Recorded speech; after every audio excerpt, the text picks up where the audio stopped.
una situación complicada. Hace un par de semanas estuvimos aquí con Santiago Machuca y Santiago perfiló muy bien tiempos, estructuras y hizo su observación crítica sobre el tema del concurso del fiscal. Ahora Han pasado 2 semanas. Han pasado 2 semanas y tenemos ahora uno de los 75. 75. Que yo además estoy seguro que no quedarán 75. Creo que se han bajado como a 3 de lo que más o menos. Ahí está.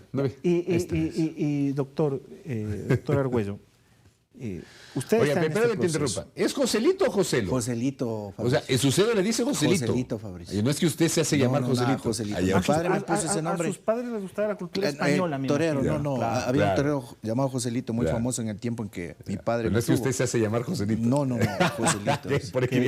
Es la misma situación del empresario panificador Joselito Cobo, que él también. ¿Cómo no? Claro, ¿Cómo no? Él también se llama así, con cédula. Joselito Cobo fue expresidente de Sociedad Deportiva Quito. Claro. Un empresario de la una panificación. conocida cadena panificadora de Quito. Claro. Que cada vez hay más, por cierto. Pero es bien rico el pan ahí. ¿Sí? Sí. Verás, yo he visto en el aeropuerto de Quito, la gente que va a Guayaquil va llevando pan de acá. Claro. Pan de Ambato. O sea, pan de, el pan de acá. Es que el pan serrano es más rico que el pan de la costa. Pero es diferente. Usualmente sabían llevar, yo cada vez que veía, sabían llevar el pan de una panadería tradicional de acá que hace el pan a la usanza francesa. ¿Cómo no? Ya. Pero ahora cada vez más veo que llevan el de... De la otra, de aquella panificadora. Sí, de la de José. Sí. Bueno, el tocayo de nuestro invitado. No, y le cuento que fue muy famoso, Joselito, le inyectó un billete ahí, un capital al Deportivo Quito, ¿Cómo ¿verdad? no? Cuando estaba ¿Y en sabe qué crisis. también le pasó? Le embargaron el carro por eso. Claro.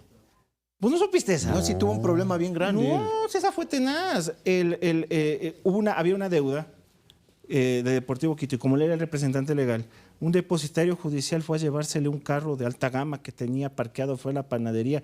Eso fue cubierto. ¿En el sur? No, fue en la Colón. En el local de la... sí, es en el local de la Reina Victoria y Colón. Se le fueron llevando por ser representante legal. La gente que se mete a poner plata en el fútbol sabe que eso le puede pasar. Yo cuando veo gente que mete plata en el fútbol le digo, ¿qué vas a hacer? No hagas eso. El fútbol no es garantía de retorno, ni se diga inversión, para nada. Inversión personal, doctor. ¿Por qué quiere ser usted fiscal? Bueno, yo creo que hay muchas cosas por hacer. Mire, la Fiscalía es un organismo que representa a la sociedad, ¿ya? Y tan mal estructurado está que ha perdido la confianza total, de la ciudadanía. Pero depende del cristal a través del cual se lo mire, ¿no? O sea, aquí hay gente que no le da el beneficio de la duda, pero ha comprado los argumentos que durante 6 años sostuvo a Diana Salazar en el cargo. Entonces hay gente que, por ejemplo, le ha comprado totalmente las acciones de Diana Salazar. Existimos otros, perdón que me incluya, que sí hemos manejado una postura crítica. Entonces yo sí creo que hay gente, no necesariamente, y permítame discrepar, doctor, con que ha perdido la confianza ciudadana. Sí existimos aquellos ciudadanos que miramos con juicio crítico el rol de la Fiscalía. Bueno, una cosa es mirar con juicio crítico, pero otra cosa es ya vivir el tema de la experiencia, la administración de justicia en el ámbito penal exclusivamente. Ustedes de su ámbito de abogado en libre ejercicio. Oiga, yo soy un abogado en libre ejercicio, un abogado que sudo la camiseta, un abogado que va a la penitenciaría, un abogado que dentro del campo laboral definitivamente sabe los problemas, porque imagínense que cuando se presenta un tema ya judicializado como tal, ir a buscar justicia es una odisea, es un grave problema, más allá del tema de la corrupción y ese tipo de cuestiones, porque hay hechos que quizá la gente no sabe, pero en este país, en el ámbito de la administración de justicia, todo tiene precio. Y eso es susceptible, debe ya reformularse, debe haber un replanteamiento del tema de política. Cuando usted dice todo tiene precio es porque es que se paga. A eso quiere decir, se paga. Exactamente, y eso lo sabe todo el mundo. O sea, yo considero que a veces la gente considera un tabú, no habla las cosas como son, porque en este campo están inmersos profesionales del derecho, con mucho respeto voy a decir, que definitivamente no han estado en el campo, no la han sudado, no saben, ni siquiera han entregado un escrito, no saben qué es lo que se tiene que hacer. Entonces, ¿Quién más que una persona que en algún punto ha tenido la experiencia de vivencia siendo funcionario público en la institución, sabiendo cuáles son las falencias, las fallas y todo, para querer cambiar en algo el decurso de esa institución, que es muy importante, porque si en esa institución no hay confianza ciudadana, definitivamente se pierde totalmente todo. Se me fue mala palabra, pero se pierde todo. Hoy le repito a usted una pregunta que se la hizo Santiago Machuca. Usted en una situación diferente, estando dentro del concurso. Hay 75 abogados con la capacidad, el recorrido, la experiencia, los requisitos, vamos, para ser fiscales en este país. Bueno, yo creo que en el ámbito de lo reglamentario, las personas que participan, y hay que exaltar esa situación. Hay mucha gente que dice que la participación va a legalizar un proceso que desde toda esfera no es legal. Yo creo que todo el mundo tiene derecho a participar, más aún si tiene y reúne los requisitos correspondientes. Entonces yo considero que si las personas que están postulando en algún punto cumplen los requisitos necesarios y correspondientes, pues están en todo su derecho. Y creo que sí, todos están capacitados, todos están capacitados. ¿El concurso no es legal? O sea, si se ciñe estrictamente al tema de lo que dice el reglamento, de cómo deben actuar acorde a la norma preestablecida, digamos que tiene que ser legal. Pero como todo en la vida, definitivamente tiene fallas, tiene falencias. Y este tipo de situaciones, bueno, no sé qué me cueste después, pero este tipo de situaciones han sido incluso por la prensa objetiva puesta en consideración de cómo se conformó la comisión ciudadana. Yo hace un momento le hacía referencia a usted, Fabricio, del avatar que se dio en virtud de querer formar parte de la comisión ciudadana. Por eso a mí me extrañó, doctor, que usted se registre como postulante al concurso para fiscal general del Estado, porque inicialmente usted se había registrado como postulante para integrar esta comisión que, perdónenme el uso del término, yo me resisto a llamarle ciudadana. Para mí no es una comisión ciudadana, porque lamentablemente en todos los concursos hemos tenido ahí rarezas en la conformación, que además la famosa comisión ciudadana está integrada, de los 10 son 5 delegados de las funciones del Estado. Entonces eso ya para mí le quita el carácter de ciudadano, porque tú tienes ahí el elemento político partidista, ¿ya? Y claro, a usted le impidieron, usted le entrevisté un par de ocasiones para la radio y usted nos relataba su situación, le impidieron ser parte de esa comisión y ahora decide con otra comisión meterse a ese concurso que usted pretendía, en el cual pretendía participar como comisionado. Entonces, ¿cómo fue esto? Mire, hay cuestiones de corte personal que uno no puede dejar pasar. Y yo consideré en su momento que tenía todos los requisitos, los argumentos académicos, intelectuales, profesionales para poder conformar una comisión, pero cuestiones que se dieron que definitivamente dejan mucho que desear con respecto al tema de esa conformación, pues hoy fueron un aliciente para que yo, o sea, considero que tengo los requisitos no solamente para conformar una comisión, y lo voy a decir con mucha humildad, o sea, con mucha humildad. Cuidado, alguien va a salir y va a decir, que es sobrado a ver situación. No, no es que sea sobrado, no. Pero me he preparado durante mucho tiempo. Yo fui fiscal de primer nivel, yo fui amanuense, fui secretario, fui fiscal con nombramiento provisional, fui fiscal definitivo con nombramiento definitivo. Mi salida a la fiscalía se da en virtud de la falta de apoyo que tuve cuando cambié el tema protocolario de actuación del fiscal frente a policías que actuaban en contra de delincuentes. ¿En qué año fue esto? Estamos hablando del 2001, 2002. ¿Quién era el fiscal general en ese tiempo? Diana Salazar. Cuando la fiscal... 2021 entonces. Bueno, 2021. Dijo 2001, pues se me va. 2021. Cuando la fiscal Diana Salazar andaba, pero usted se recordará que hubo un incidente, y debe recordarse, en un restaurante donde ella estaba comiendo y por ahí a 2 cuadras creo que alguien se iba a acercar y salieron la guardia de choque de ella, los guardaespaldas y todo. Cuando ella tenía seguridad, los demás fiscales no tenían seguridad. ¿Y qué es lo que se decía? ¿Y cuál era el tema comunicacional ahí? Es que, o sea, te metes a ser fiscal, ya sabes lo que te puede pasar. Pero ¿por qué a unos sí se les daba las garantías, se les daba la seguridad y a otros no? Entonces, en ese sentido, yo vi que definitivamente no había las garantías correspondientes para poder ejercer un trabajo verdadero en beneficio de la sociedad. ¿Y qué es lo que dice? ¿Saben qué? Me voy, chao, hasta luego. No es que me votaron ni cosa por el estilo, cogí y me fui. Mi renuncia fue la renuncia aceptada de la manera más rápida. No siguió de pronto los parámetros legales que en ese momento se daban, ¿no? Una renuncia por lo general te demora unos 15 días que te acepten y todo. Presenté yo la renuncia el día a las 12 del día, de un día miércoles. A las 2 de la tarde ya mi renuncia estaba aceptada, pero a las 4 de la tarde ya me fui a trabajar a mi oficina. Entonces, conocemos el Pero tema. ¿y eso se dio porque usted tenía desencuentros con la fiscal general? Es que el punto es que cuando usted reclama, eso a mucha gente no le gusta, es mal visto. Pero si uno reclama es porque conoce y sabe las falencias. ¿Usted era mal visto en la fiscalía? No, yo creo que no. Yo hice cosas buenas. En el año 2010 yo fui declarado uno de los mejores fiscales. ¿Cuántos años estuvo en la fiscalía? Eso alrededor como de 15 años. O sea, hizo carrera en la fiscalía. Claro, le estoy comentando. Yo fui amanuense, fui secretario, fui designado fiscal provisional y luego participé en un concurso de méritos de oposición. Gané un concurso como fiscal con nombramiento definitivo. Entonces, o sea, yo tengo ese espacio de conocimiento de la estructura. Oiga, Fabricio, yo inicié en la fiscalía cuando trabajamos con máquina de escribir. Cuando se hacían las instrucciones fiscales y usted tenía que enviar la instrucción fiscal escrita. Yo tengo muchas anécdotas ahí. Usted hacía las instrucciones fiscales 5, 6, 7, 8 páginas y te llegaba el fiscal. En ese tiempo una señora fiscal que le mando muchos saludos. En ese tiempo me caía mal, pero después llegué a adorarle porque me sirvió mucho lo que ella me enseñó. Llegaba, ¿Fiscal general? No, fiscal provincial. Llegaba y me revisaba y no vale. 8 hojas que nuevo tenías que ir a hacer, pues de nuevo, tipear. Y antes se mandaba pues las instrucciones fiscales. ¿Y usted tipeaba con todos los dedos o solo con los dos? Yo no, tipeo sí, solo sí. con los dos. No, yo sí utilizo todos los dedos. Imagínese, yo comencé siendo amanuense. Yo me acuerdo de esas épocas. Y en ese tiempo, luego posterior, ya viene pues el tema de la modernidad, las computadoras, entra Cecilia Armas como fiscal. Primero era la doctora Mariana Yepes. La doctora Mariana Yepes de luego Velasco. Entra, y la subrogante era Cecilia Armas, que luego se principalizó. Exactamente. Luego entró Germán durante Jorge 3 Germán o 4 estuvo, meses. Claro, no, él estuvo menos de un año. Por eso, algunos meses. Porque lo de Germán estaba en la terna, en una terna. Quedó en tercer puesto y a él le nombraron. El primero de la terna era Washington Pesantes. Él era el primero de la terna, Washington Pesantes. A ver, la terna le envió el presidente de la República, que era Correa, al Congreso.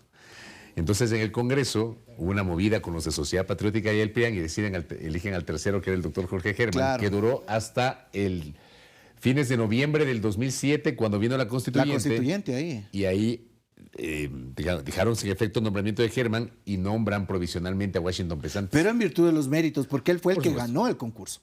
Él ganó el concurso. Pero no era concurso, ¿verdad? Era terna. No. Ah, después ganó concurso. No, Fabricio. Antes de que le nombren a Jorge Germán, hubo un concurso de méritos de oposición. Él les ganó por goleada.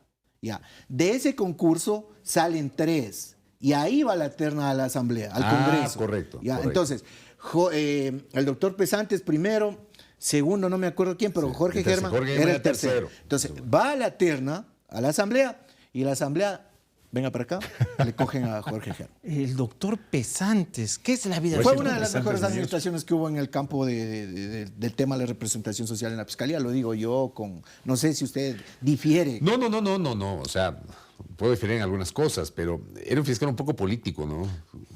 O sea, a ver, en relación y en comparación a lo que vino después. Sí. Pero era, digamos, muy mediático. Sí, mediático creo que más que otra cosa. Sí. El doctor Pesantes terminó optando luego por la política. Fue candidato a la presidencia de la República. Claro, por Unión Ecuatoriana. Claro. Un movimiento que... Lista 19. Claro, el doctor Pesantes... Que tuvo un alcalde aquí que es Jorge Yunda. Doctor Yunda, llegó por Unión Ecuatoriana. El doctor Pesantes, que tuvo esta participación política y que tenía una exposición pública muy notoria, y la Fiscalía luego fue derivando hacia ese papel. Hoy creo que tenemos una Fiscalía como actor político muy importante. Muy importante, no digo porque tenga que serlo, sino porque ha asumido ese papel. ¿Usted lo siente así?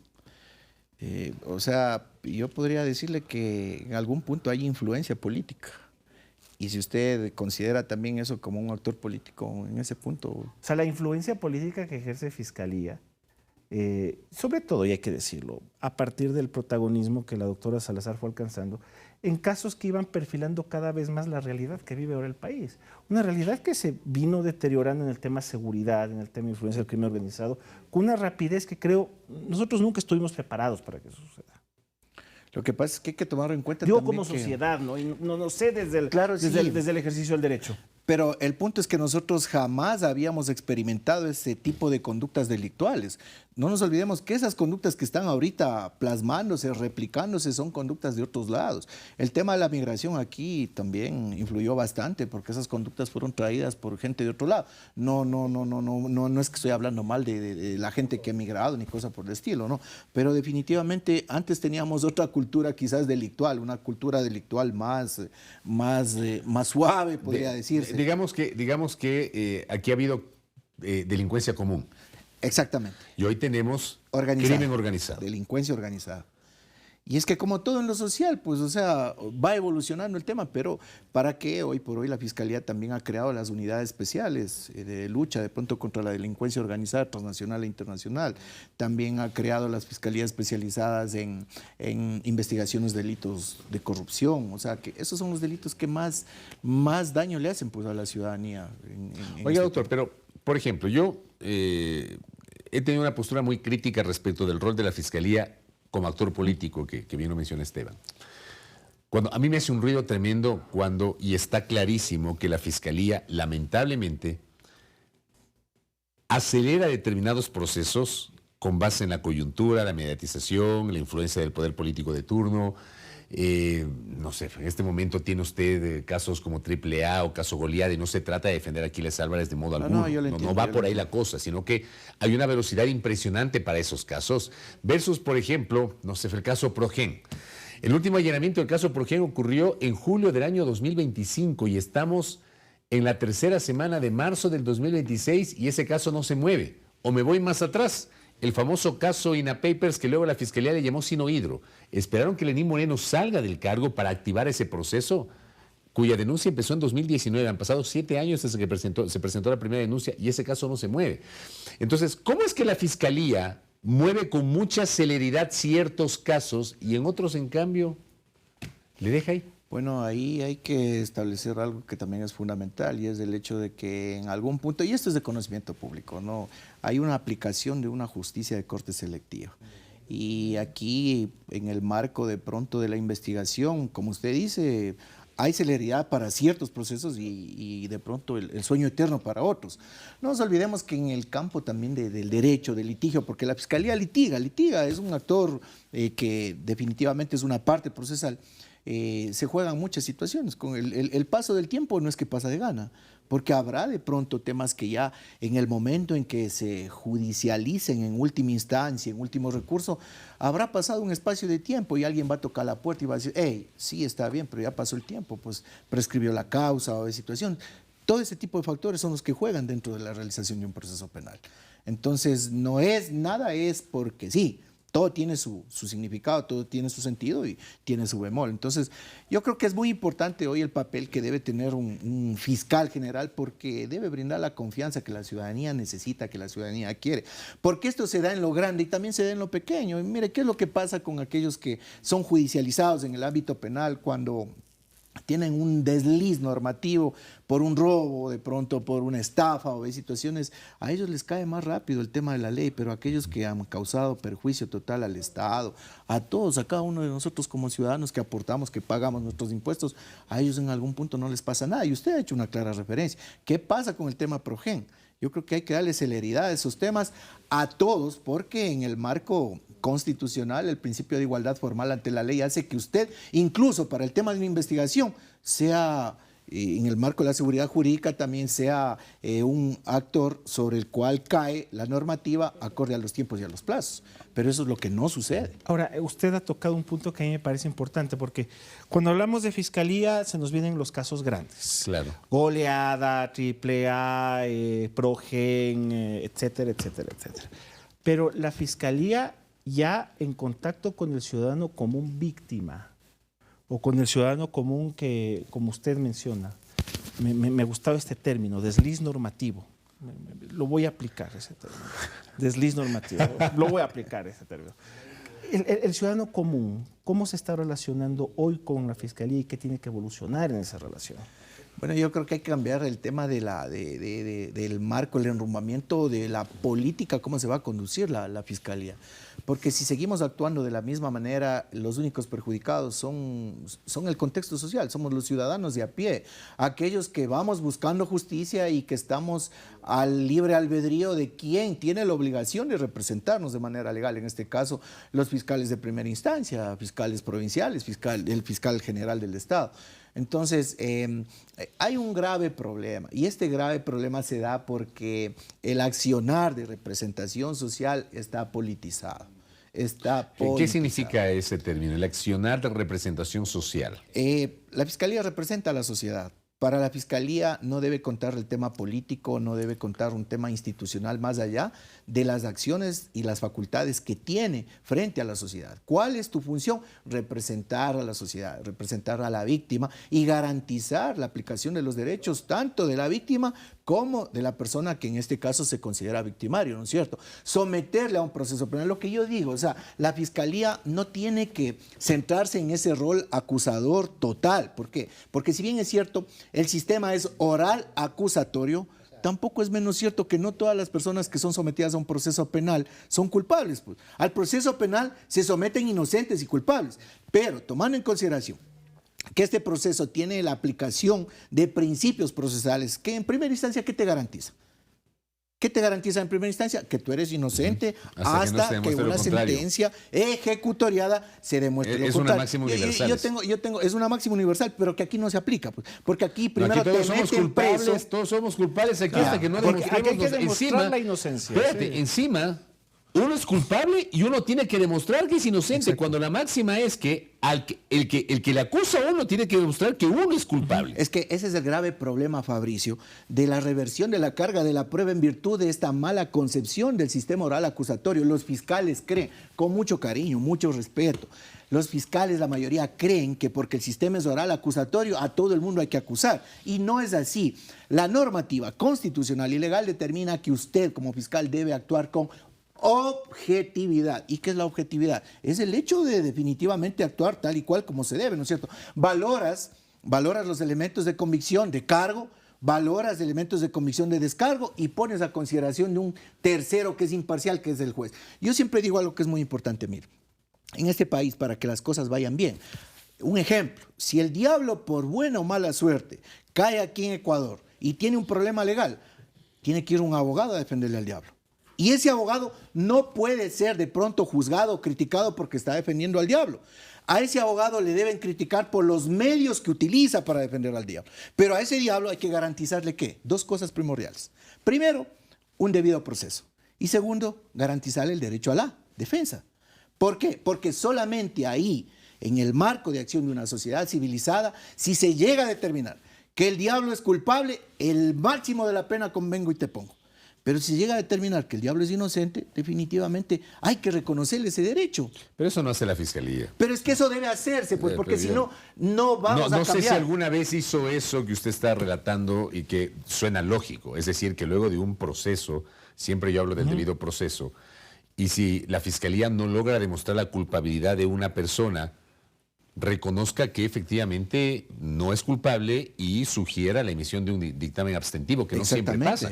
Pero la lógica ha sido que la Fiscalía se mantiene hasta el final e insiste aunque no haya una prueba sólida. Aquí ha habido casos emblemáticos en donde lamentablemente, incluso por encima de la Fiscalía, el juez ha tenido que tomar una decisión que a la Fiscalía no le ha gustado porque no le gusta perder. Pero es que ese es el punto fundamental, vuelvo y repito, es el grave problema que tenemos. Hay que cambiar el enfoque político direccional. Pero es un problema de la ley, es un problema de la Constitución, es un problema del accionar de la Fiscalía. Es el problema de las personas que conforman. Pues el problema es la Fiscalía. Exactamente. No es la ley. Exactamente. Yo alguna vez, y usted se debe recordar, Fabricio, cuando fue criticado este tema de la designación de la doctora Diana Salazar, que ahorita creo que está por Argentina, cuando se le preguntó a ella qué opinaba de la imposición de la prisión preventiva, y ella dijo que a todo el mundo hay que pedirle prisión preventiva, ¿o estoy equivocado? Sin entender que es de última ratio la prisión preventiva. Exacto. O sea, usted que no es abogado, no sé si de pronto será abogado. No, yo no soy abogado. Pero parece más abogado que cuando hace las derecho, entrevistas. créame, para no hablar tonteras aquí en la radio. Pero ese es el punto, pues, ¿no es cierto? Usted está hablando de una máxima que definitivamente determina que la prisión preventiva es de última instancia. Cuando digo esto me dicen que estoy defendiendo a los delincuentes. No, pero no es así. No es, vea, hasta el más contumaz violador tiene derecho a la defensa. Tiene derechos, punto y basta. Punto y basta. Ahora, lo que yo manifiesto es no. La tesis que tú apliques para defender definitivamente tendrá resultado o no. Porque cuando un abogado en el libre ejercicio, vamos a este ejercicio, un abogado en el libre ejercicio va a defender un derecho, no defiende personas, defiende derechos, derechos de la víctima y derechos de la persona que está siendo procesada. Cuando un abogado defiende este tipo de derechos, debe ceñirse estrictamente a que una tesis, plantea una tesis. A ver, mi tesis es de culpabilidad, mi tesis es de inocencia, y si es de culpabilidad, de pronto es atenuada. Perfecto, atenuada. ¿Qué implica eso? Que eres culpable, pero voy a conseguir que no te pongan 10, que te pongan 7. Entonces, hay ese punto, pero la Fiscalía para eso no se entiende. presentan los atenuantes. La Fiscalía presenta los agravantes. No usted entiende sabe. en algún punto, y lo digo con mucha consideración y respeto, porque ha de salir de pronto alguien que vaya a descontextualizar el tema. Porque yo, si llego a ser fiscal general, créame que lo primero hay que capacitar al tema humano, darles esa confianza, esa capacidad de decirles, oiga, en ustedes debe primar el principio de independencia. Sobre ustedes no está el fiscal provincial ni el fiscal general. Si ustedes consideran que un proceso penal existen los elementos de descargo correspondientes en aplicación del principio de oportunidad, por favor, no acusen, pues. No gasten de gana ese aparataje económico, el tema económico en ese aparataje, para querer judicializar casos que definitivamente no son casos. Lleven a conocimiento del juzgador casos que representen, o sea, que justifiquen mover el andamiaje del Estado, porque, oiga, mover un caso cuesta alrededor de 50 a 60 mil dólares. Un caso, entonces hay que tener el tema de la referencia. Ahora, doctor, dentro del proceso en el que usted está, ¿qué es lo que ha observado y le ha llamado más la atención? Sobre todo en el momento de presentar su aspiración justa personal al tema. ¿Cómo se está moviendo esto? Esto para que a la gente le quede claro qué es lo que hace y qué es lo que vive dentro de este proceso alguien que quiere optar por ser fiscal. Yo la verdad quiero desnudar el sistema, más allá de la sana, lógica y justa aspiración que tengo, no por nada más por un capricho ni cosa por el estilo, sino porque el derecho que yo tengo lo tiene todo el mundo y quiero abrir una puerta de espacio de participación, porque incluso la Constitución y la ley nos facultan, nos dice, a ver, participen en el tema de las decisiones que puede tener un Estado frente a las instituciones. Pero si hacemos un análisis, y como decía Fabricio, yo lo he escuchado, yo le escucho mucho en los programas de radio que tiene, y le escuchamos en Guayaquil, Fabricio. Entonces, ¿qué puedo decir en este tema, no?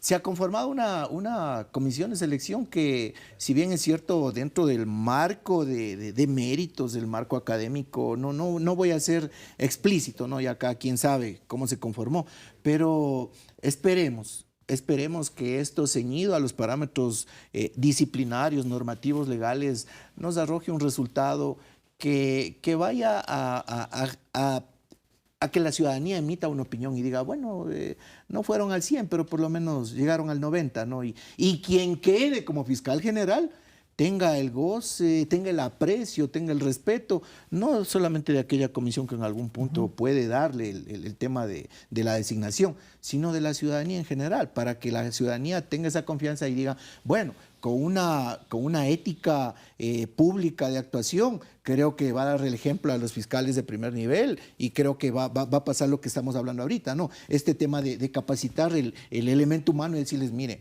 saben que ustedes no es que son acusadores contumaces, ustedes son personas que van a actuar de manera objetiva. Si hay una persona que no tiene culpa, por favor, no tengan miedo ni temor en emitir un dictamen abstentivo. Usted está planteando el mundo ideal, oiga, que no pero es que para eso queremos ir, pues, Fabricio. Para eso queremos hacer lo que hemos emprendido, porque si nos vamos a ceñir estrictamente a continuar cómo está el proceso de visión política de no cambio aquí, no, pues entonces ya me van a impugnar a mí en la segunda etapa. Me van a impugnar, entonces ya me va a quedar frío nomás y que las cosas sigan pasando como están pasando. Eso nos afecta a todos, le afecta a usted, me afecta a mí, le afecta a los camarógrafos, a todo el mundo. Porque ¿cómo va usted a someterse a un proceso penal si sabe que porque es negrito, feíto, longuito, cholito, a veces situaciones le llega a caer mal al fiscal y bueno, y a veces sin argumentos adentro? Mire, algo que es muy importante, están haciendo reformas aquí en la Asamblea. Y yo he planteado, he hablado con muchos asambleístas, en este país, si bien es cierto la iniciativa procesal le confiere a la Fiscalía el accionar para poder ejercitar la acción penal, pero no sé si usted coincide conmigo, Fabricio, y usted. Mire, aquí en este país, si está instaurado el régimen oral acusatorio, usted se ha dado cuenta que a veces fiscales sin elementos formulan cargos. Y el fiscal y el juez no puede decir absolutamente nada. ¿Sabe por qué? Porque esta moda, este accionar de la iniciativa procesal no le permite pues al juez decir nada. Pero, ¿qué les parece? Yo he hablado con algunos asambleístas, les digo, oiga, ustedes deberían capacitarse un poquito en materia penal. Y hay pues los jueces de control de procesamiento. ¿Qué quiero decir con esto? Que antes de que una persona vaya a ser procesado, pase donde un juez, vea, señor juez, voy a procesarle acá al señor Fabricio y para procesarle a él, mire, tengo esto. ¿Usted qué opina, señor juez? ¿Cree que me alcanza para esto o me falta? Entonces el juez le va a decir, te falta, hijo. A ver, ¿tenemos esos jueces? No hay. Dice la norma. No hay. La norma no dice. Tampoco lo dice. Pero debemos evolucionar en ese tema. Yo pensé que decía la norma. No. En culturas jurídicas diferentes, por ejemplo. Lo que usted está diciendo para mí es una novedad. Por eso me llamó la atención. Eso debe plasmarse ya, pues. Ya. Eso ya debe plasmarse aquí, porque si no, hay gente inocente a la cual le han formulado cargos, le han pedido prisión preventiva y está jodida en la cárcel. O sea, una instancia de aproximación que permita ahorrar, que no permita el desgaste que existe. Exactamente, un juez que no será el juez que vaya a conocer el tema de la imputación, que será otro juez, un juez inicial, que le diga, sí, fiscal, tienes razón, tienes elementos, pase, le abro la puerta, vaya, activa el proceso penal. Pero si no tiene, estás equivocado, esto ya tendrías que desestimar. Aquí podrías aplicar el principio de oportunidad. Y va a salir por ahí alguno de esos eruditos, que aquí en Quito hay muchísimos, de esos que se atreven a opinar de todo el mundo, pero ni siquiera participan en este concurso de fiscal, que definitivamente hablan, pero no hacen nada. Cuidado, va a salir alguno de esos y diga, no, que el sistema procesal no da la pauta para hacer. Sí da. El derecho evoluciona, el derecho cambia. Y aquí sí deberíamos tener jueces de control de procesamiento.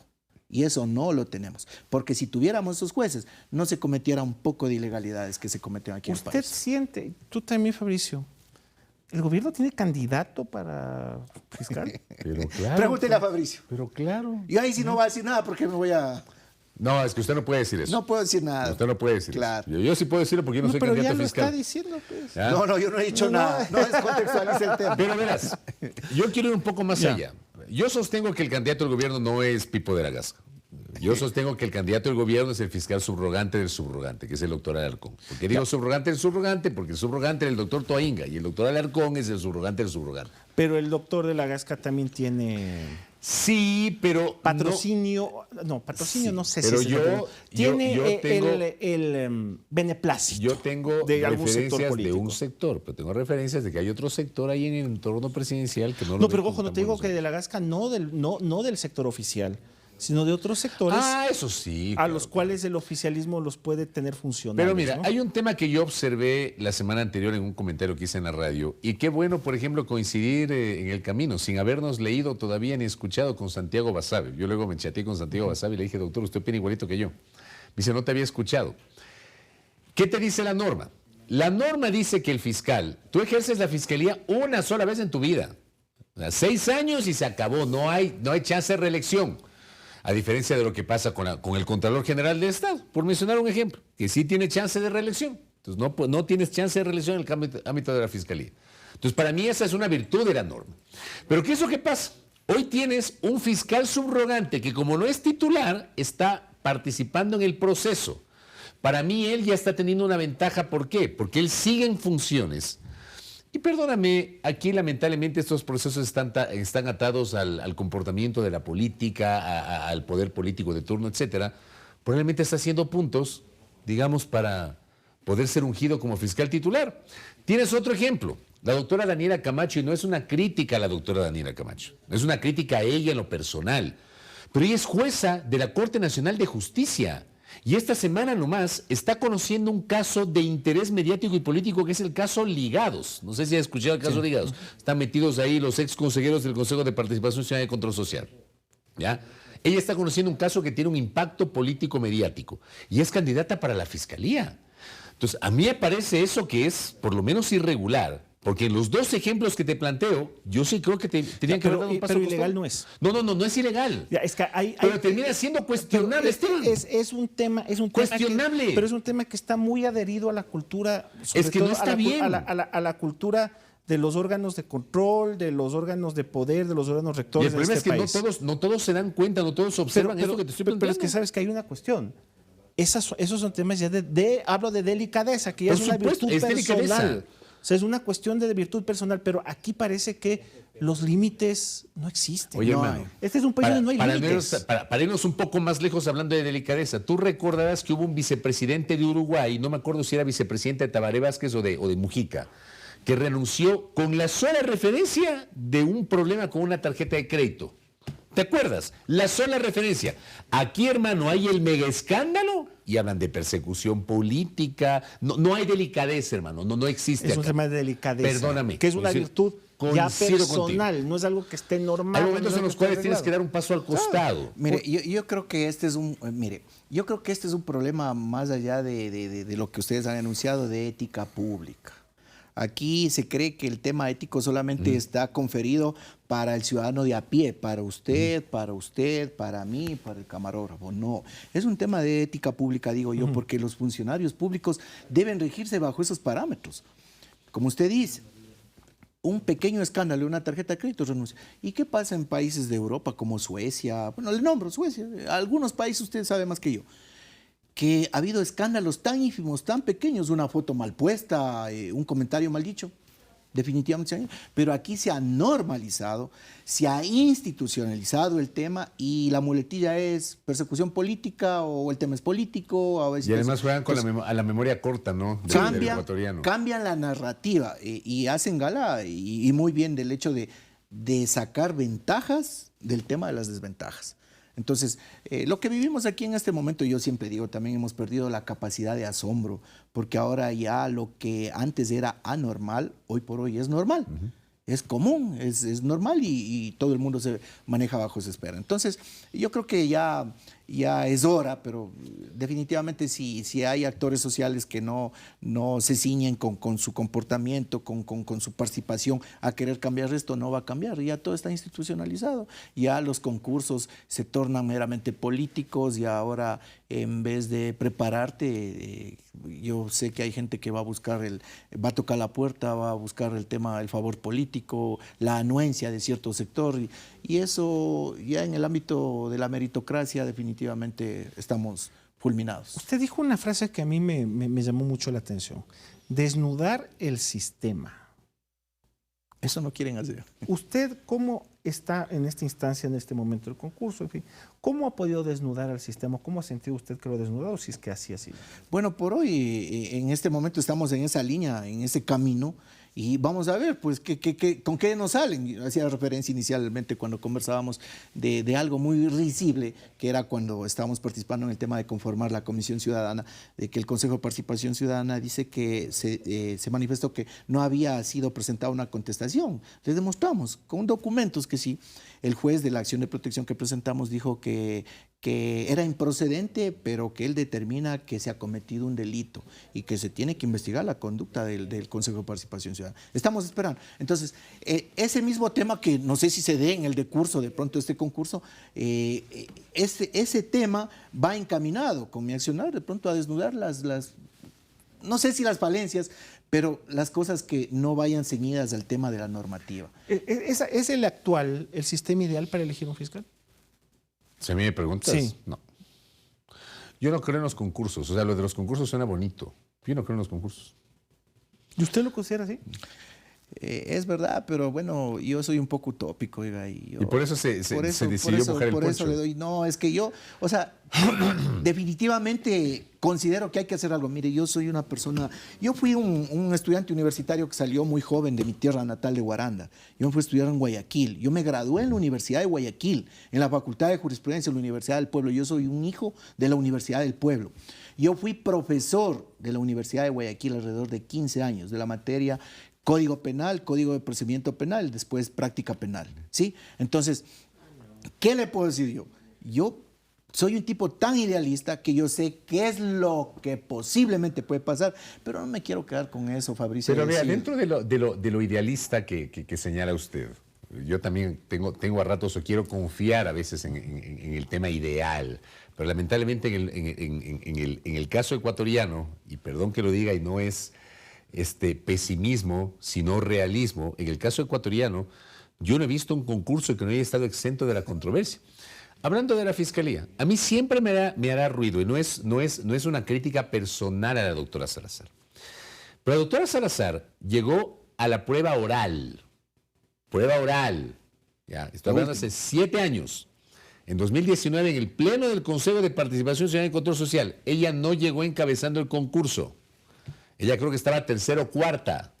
El primero era el doctor Mer Benavides. Mer Benavides, ¿verdad? Ya, luego de la fase de méritos, de la fase de oposición, ya habían dado la prueba escrita. En la prueba escrita es donde se hace famoso la calificación que obtuvo la doctora Salazar, que fue el 10/20, que sus críticos le estigmatizan, mejor dicho, sus detractores. Yo soy crítico de ella, pero yo no me meto con el tema del 10/20. Ya, pues que la gente que no le quiera a la doctora Salazar menciona el tema del 10/20 y el tema del plagio. Y es en la audiencia, en la presentación, digamos, en la exposición pública, en donde el doctor Trujillo y compañía, el doctor Trujillo le puso 20 puntos. En el Consejo... En el Consejo de Participación Ciudadana y Control Social, en el Pleno. En el transitorio. En el transitorio. Ella llega, a ese momento, no llega encabezando, no llega punteando el concurso. Es allí en donde a partir de una calificación que termina siendo subjetiva, porque la prueba escrita es objetiva. Que es la más importante. Es la más importante, la prueba escrita. La prueba oral es, me entiendo que hay algunas valoraciones, el tema del conocimiento. Y, claro, el conocimiento creo yo que es objetivo, pero tal vez la capacidad de exposición o de interpretación termina siendo subjetivo. Digo yo, ¿no? Al menos yo lo veo de esa manera. Ahí es donde ella recibe más puntos y se convierte en fiscal general del Estado, gracias al doctor Trujillo. Que son cosas que a mí me hacen ruido. O sea, para que una persona gane un concurso, sobre todo, tiene que priorizar o tiene que haber una prevalencia de lo objetivo, no de lo subjetivo, que termina siendo, tú puedes pensar de una manera y yo puedo pensar de otra forma. Esa es la subjetividad. ¿Tú cuál crees que puede ser la forma adecuada de poder... Ternas en que lo elige el Congreso o Asamblea, hermano. No. Así. Creo Mi yo. punto de vista en ese sentido, ¿sabe cuál es? Usted, doctor. Que se elija un fiscal general por votación. Yo no estoy de acuerdo con eso. ¿Por qué? En México me parece que se hace de alguna manera. Puede ganar cualquiera, pues, o sea, no necesariamente bajo mejor. ciertos parámetros muy estrictos. Para mí, de selección. Solamente usted va a poner a la palestra pública para la designación a perfiles que estén adecuados de manera total, que hayan pasado por un proceso de selección muy riguroso, demasiado riguroso, que no podrían ser más yo creo que eso en este país no va a 4 o funcionar. 5. Pero esa sería la única forma de lograr independencia institucional, porque eso no generaría un compromiso político con nadie. Porque mire, aquí, cuando se genera el compromiso político, ¿qué es lo que pasa? Usted tiene que responderle a la persona que le dio, El problema es que eso ocurre aquí y es un tema, como bien tú señalabas, Esteban, es un tema de cultura política en el Ecuador. Porque, por ejemplo, a ver, siempre hay que hacer esta comparación que puede ser odiosa, pero termina siendo necesaria. En otro tipo de sociedades, en otro tipo de países, incluso en la propia región, el presidente de la República en Estados Unidos, el presidente es el que propone el fiscal y es la legislatura estadounidense el que lo elige. Ya, pero obviamente en Estados Unidos hay una visión distinta. Ahí el presidente de la República elige los jueces también. Sí, pero ¿cuál es el accionar de los jueces de la Corte Suprema que además son vitalicios? Claro, son vitalicios. Ya, y aquí teníamos jueces vitalicios en la Corte Suprema de Justicia hasta que metieron la pata en el Congreso Nacional en diciembre del 2004 con la Pichicorte, ¿no? Y de manera inconstitucional defenestraron a la Corte Suprema de Justicia. Ahí se acabó el tema de los jueces vitalicios. Pero si aquí tuviésemos una mejor cultura política y deberíamos trabajar como sociedad en ese sentido, para mí no es descabellado que la legislatura elija a las autoridades de control y esas autoridades en sus ejecutorias separen sus afinidades político-ideológicas, que creo que no es ilegítimo que las tengan, con su propio accionar. Digo, ¿no? El tema de la elección a mí, más allá de lo que dice el doctor, sí me hace ruido porque... A mí me parece que en México eligen... En México lo impulsó Andrés Manuel López Obrador. En el gobierno anterior, sí. Claro, sí. Él fue el artífice de eso. Y ahora en el gobierno de la presidenta Sheinbaum fue que se dio la elección. ¿Por qué una elección de ese tipo, doctor? Porque yo creo que los procesos de incorporación de pronto de las personas que vayan a participar serían más rigurosos en ese sentido. Pues no, y la ciudadanía tiene la oportunidad de elegir y eso para mí yo considero que logra un marco de independencia total. Porque si usted no le debe nada a nadie, definitivamente a nadie tiene que responder. Pero doctor, el hecho de que sea una elección popular no partidiza. Le pongo el caso del Consejo de Participación Ciudadana, ¿no? Que es una elección que en teoría... Es una bobera eso, hermano. Que es una elección que en teoría no tiene nada que ver con el tema partidista, pero ya vimos... Es la elección más hipócrita que tenemos a nivel de autoridades de votación popular. Y son las que controlan todo. Y es un organismo poderosísimo. Muy poderoso. Todo el mundo llega con el cliché de que quiere desaparecer el Consejo y el rato que asumen el poder ya se hacen los locos, pues porque es más fácil controlar a 7 que controlar 151. Pues. Y el punto es que hay participación en todas las instituciones del Estado que son designados sus titulares por este organismo. Porque usted debe saber cuál es el sistema con el cual de pronto se eligen, los compromisos que de pronto existen. Claro, porque hay muchos compromisos. Y además las mayorías que hay en el Consejo de Participación Ciudadana los compromisos, social. es muy importante. Ellos eligen todo, eligen los superintendentes, renuevan. Mira, por ejemplo, desde el 2021 está esperando la renovación parcial del Consejo Nacional Electoral. 2021. Miento, 2022, porque era 3 años la renovación parcial. Y estamos en 2026. Y está prorrogado. No tenemos ni renovación parcial ni renovación total. Lo que explicaba Jimena la semana pasada, que conversamos con y de aquí un año más, ¿no? ¿Ah? Claro, porque ya viene el año electoral. Ahorita no va a hacer absolutamente nada. ¿Me comprendes? Tribunal Contencioso Electoral, te pone al procurador, te pone al contralor, te pone al Consejo de la Judicatura. O sea, lo que en teoría y dentro de lo ideal termina siendo la representación de 18 millones de personas. 7 gatos, hermano. Son 7. Perdón que lo diga de esta manera, pero verás, yo siempre he dicho también esto, que yo creo que los ciudadanos tenemos el derecho de cambiar de parecer. Yo le daba el beneficio de la duda al Consejo de Participación Ciudadana. Yo creo que lo he contado en varias ocasiones. El periodismo me dio la oportunidad de seguir la mayor parte del desarrollo constitucional constituyente Montecristi. Entonces yo recuerdo claramente los debates respecto de la despartidización de la elección de autoridades de control, que hay que ciudadanizar. Y tú dices, es una buena idea. Porque además, como periodista, también fui testigo de cómo se sacaban los ojos en el Congreso para elegir autoridades de control. Las componendas. Y porque tuvimos un periodo de 4 años donde no tuvimos un Contralor General del Estado titular porque en el Congreso Nacional no se ponían de acuerdo, entre 2003 y 2007. Entonces dices, es una buena idea. Pero luego, con el paso del tiempo, te das cuenta que no terminó siendo una buena idea porque, en cambio, terminó convirtiéndose en una suerte de agencia de empleos del poder político de turno. El Consejo de Participación Ciudadana y Control Social. ¿Tienes autoridades? Agencia de empleos, Fabricio. Claro, pues. Es gravísima esa calificación. Yo te pregunto, ¿quiénes fueron, por ejemplo, integrantes del Consejo Nacional Electoral o del Tribunal Contencioso Electoral en los 10 años del gobierno del presidente Correa? ¿Quiénes? Todos los que integraron la función electoral tuvieron relación con el gobierno del presidente Correa. Todos. Todos. Con muy pocas excepciones. Todos. ¿Ya? Fiscal General del Estado. Carlos Vaca. Antes, Galo Chiriboga. Galo Chiriboga fue ministro de Estado, fue embajador, terminó siendo fiscal general del Estado.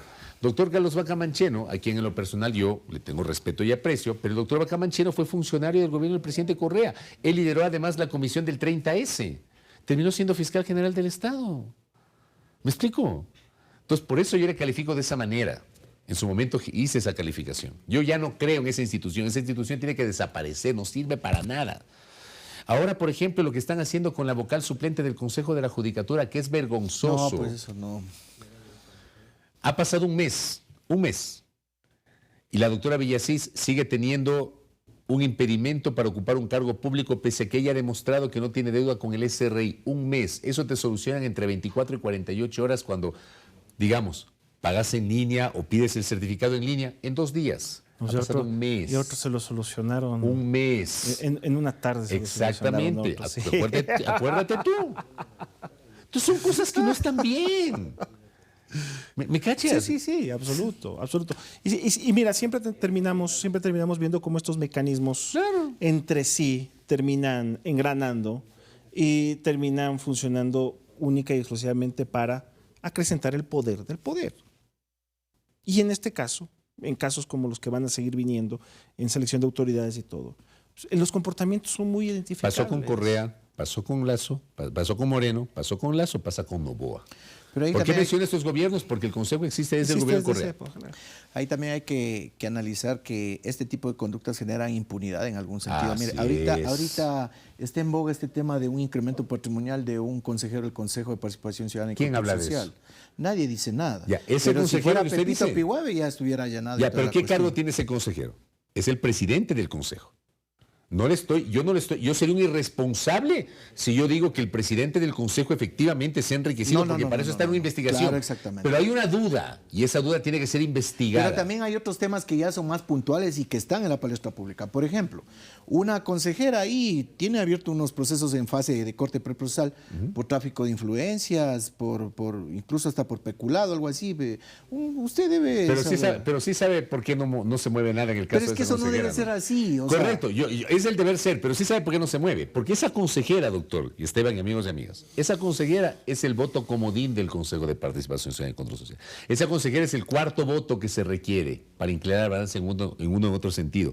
Esa consejera que menciona el doctor era el cuarto voto cuando se armó la primera mayoría del actual Consejo, que era la mayoría de los consejeros afines al correísmo, que eran Allen Berbera, Augusto Verduga y Adira Saltos. Y esta otra consejera se adhirió a esa mayoría. Claro. Cuando destituye la Corte Constitucional a Allen Berbera, cambió la mayoría. Ya, primero entra Nicole Bonifaz, después la saca Nicole Bonifaz, que era Andrés Fantoni, y ella se ha convertido en el voto comodín. ¿Ya? En el voto comodín. Y no la tocan porque es el voto comodín. Y te voy a poner otro ejemplo saliéndome del tema del Consejo, yendo a la Asamblea. Han escuchado el caso Danubio, ¿no? Claro. ¿Saben desde qué año está el caso Danubio? 2022. 2021. 21. 21. Estamos 2026. Ese caso recién supuestamente se está moviendo. Recién. Creo que va a haber una audiencia este miércoles. Recién. Pero ¿sabes cuál es el eje del caso Danubio ahora? Que en el caso Danubio está siendo investigado un legislador afín al gobierno, que llegó por una organización política y ahora es afín al gobierno, ¿ya? Y por supuesto, si ese legislador llegase a perder su condición de tal por una sentencia penal condenatoria ejecutoria, es un voto menos. Es un voto menos porque además, y es un voto más para el correísmo, porque se principalizaría su alterno o alterna que pertenece al correísmo. Entonces, ¿sabes qué creo que va a pasar con el caso Danubio? Nada. Ojalá me equivoque. Nada. Al menos por ahora. Y este legislador es un insultador profesional que a todo el mundo insulta. A las mujeres les dice gordas, les dice no sé cuánto, y aquí no pasa absolutamente nada. Mire, eso es lo reprochable, ¿no? El cambio de conducta en ese sentido. Le cuento al legislador que usted dice, yo le conozco. Yo le conocí siempre como buena persona. Alguna vez conversábamos ciertos temas. Entonces no le conocía. Con una postura ideológica encaminada a cierto tema. ¿Más progresista claro, o no?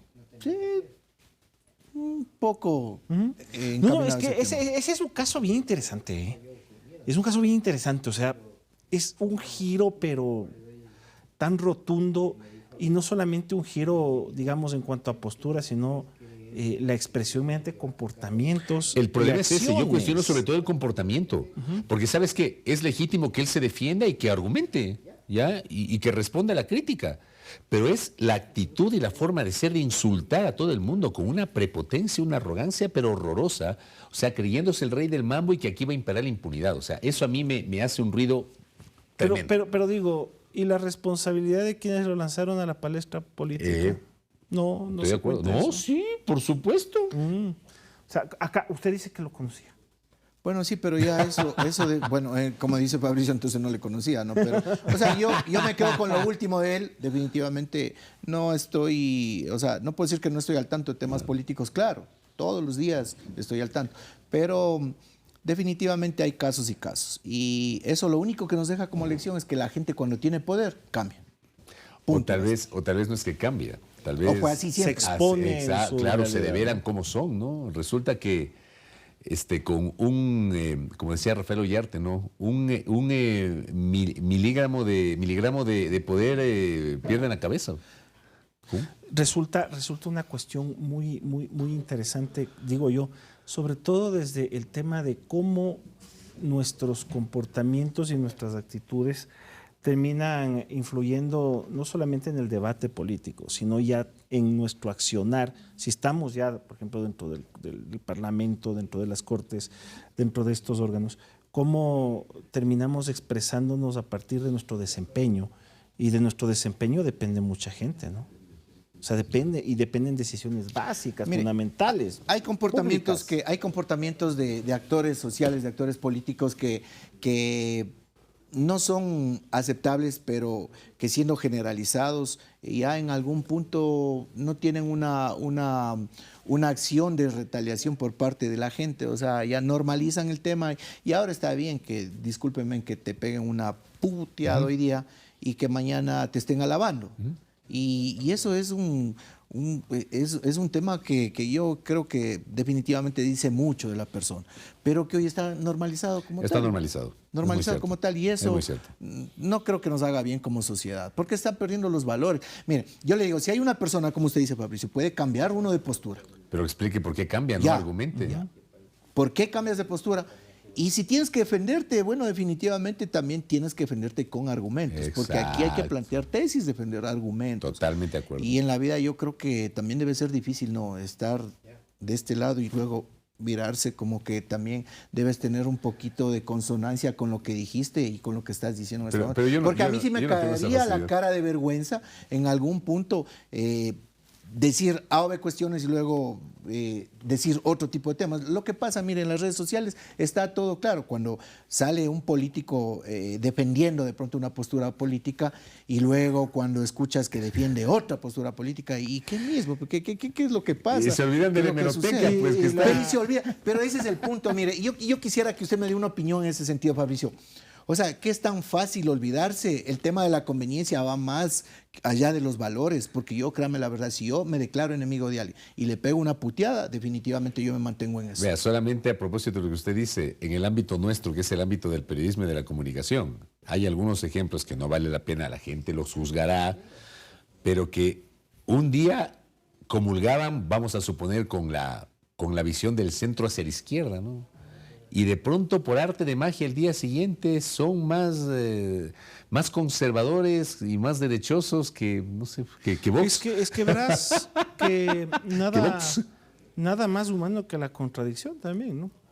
Pero no, pues ya está bien, claro, es parte de nuestro ser. Pero lo que pasa es que aquí hay hay formas también, pues. Y aquí hay un tema, son intereses. Es un tema de intereses e intereses muy privados y circunstanciales. No intereses generales ni intereses que marquen y que lleven una Son línea. Personales y circunstanciales. Qué buena definición. Esa es la diferencia. O sea, un interés general, vamos. Es algo que va a beneficiar y que va a repercutir positivamente en todos. Y es algo que permanece como una línea. En cambio, el interés circunstancial, el interés personal, eso es lo que deriva en nuestro camino diario. Vamos a seguir adelante viendo atentos a los acontecimientos. A ver qué pasa ahí. Esperemos que la prensa objetiva, la prensa que definitivamente tiene una concepción de información veraz, contrastada, que no tiene sesgos ni se ciña a algún tema político, exponga las cosas como se vayan dando. Yo le voy a decir una cosa, algunos colegas, incluso de los medios nacionales, están mirando con ojo muy crítico el concurso. O sea, no es que todo el mundo está apoyando el concurso. O sea, si hay un segmento de la prensa importante que está cuestionando y está mirando ahí con ojo crítico. Yo creo que ese es el rol que tenemos que tener en este momento. Observar cómo se desempeña la comisión, porque el cargo que está en disputa es un cargo clave.